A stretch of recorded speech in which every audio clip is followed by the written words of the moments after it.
Hi, I'm Dr. Barbara Berkeley. I'm here with my friend Fuzzy. I don't know if you can see her in the background.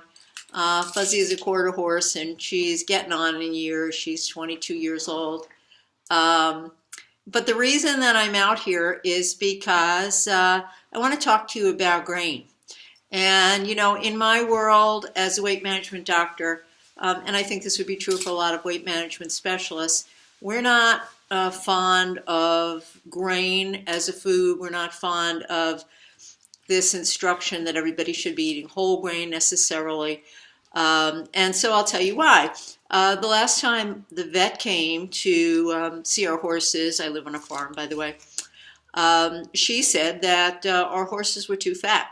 And the reason was because we had been feeding them grain, which is typically what horses that are confined to a barn like Fuzzy will get to eat. But if you think about it, horses for centuries and eons are grass grazers. And so when they eat grain, their body doesn't metabolize it properly and it goes directly into fat storage. And so we took the horses off grain and began feeding them only hay and grass. And of course, they've lost weight and have done very, very well. It's the same for people. You know, if we look back, we're descended from a lineage that goes back 2.5 million years. And for almost all of that time, everybody on the planet was a hunter-gatherer, meaning they hunted, they fished, they gathered, they picked their food. And among those foods, if you think what they would have been, there weren't any starches or sugars. And grain didn't grow wild at the time in seeds that would be large enough to create food from.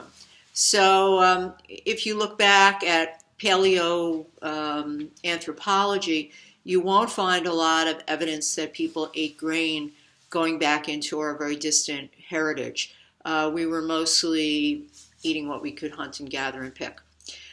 So I think that you may find, as we find with our patients in our practice, that if you take grain out of your diet, and I'm not just talking about gluten, because gluten is something found in wheat and a couple of other grains, but grains in general, or at least if you modulate them, you'll find that it's much easier to keep your weight off. And there may be some implications too in some people for grains causing problems with autoimmunity. That's a little bit on the edge of science, so I don't want to necessarily endorse that point of view, although I do personally believe that that could be possible. At any rate, stay healthy like Fuzzy, stay thin like I've been able to, and drop or greatly reduce the grains in your diet. See you soon.